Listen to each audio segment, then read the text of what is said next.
Hi everyone, Mara here. Thank you for watching. Let's jump to it. So, how do you get better and faster at digital art? There was some people asking how I got fast with it because I do speed paints that are like 2, 3 hours, maybe 1 hour or so. I told them with practice it's possible, and I still think that's the case, but I don't think I was very specific. So there is a secret to do these things very quickly, just lay them out there and get a good result. Make as many mistakes as you can, as fast as you can, and as many as you can very frequently. There is obviously planning, but I'm not gonna get into it yet, and I don't think it's necessary anyway.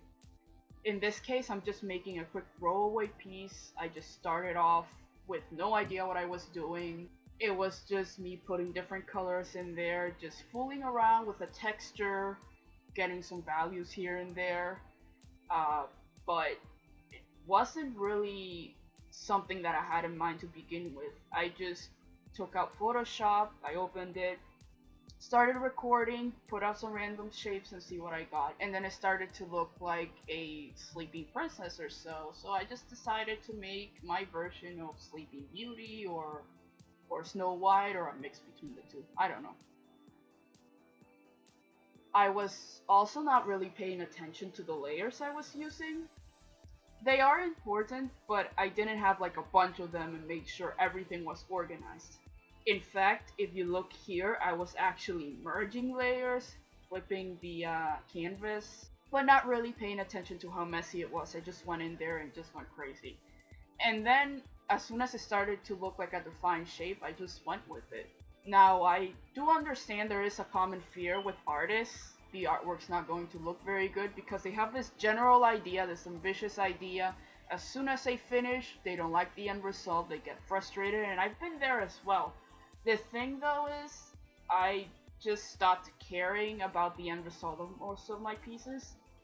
While it is important to pay attention to what you're doing and planning, it's also as healthy to make pieces that don't really matter, that basically you don't have to worry about the end result, you just go crazy with them. And if it doesn't turn out great, you just go, oh well, because again, it's a throwaway piece. You're just going out there and quickly sketching some ideas out. And if you do like it, or you feel like you can improve with it, you can take those smaller pieces and combine them in a bigger piece, or save them as an idea for another project. Think of them as brainstorming in a way. You're just getting general thumbnail sketches out there. If it's not in paper, it would be like it with something that might look finished, but you don't intend it to look finished. It's just filled with a lot of happy accidents. And I think it's actually easier to visualize these in a sketchbook, and not as many people would try them in Photoshop or with a bigger canvas traditionally, but it is healthy to look into it. I also experiment a lot. When I stopped caring about the end result, I just had more confidence in looking up tutorials and trying them all out, as many as I could, and not really concerning whether it was my style or not. I just went out and did it, and I took what I got because I just didn't care. I also would like to note that with the selection tool, what I do is just circle around pieces.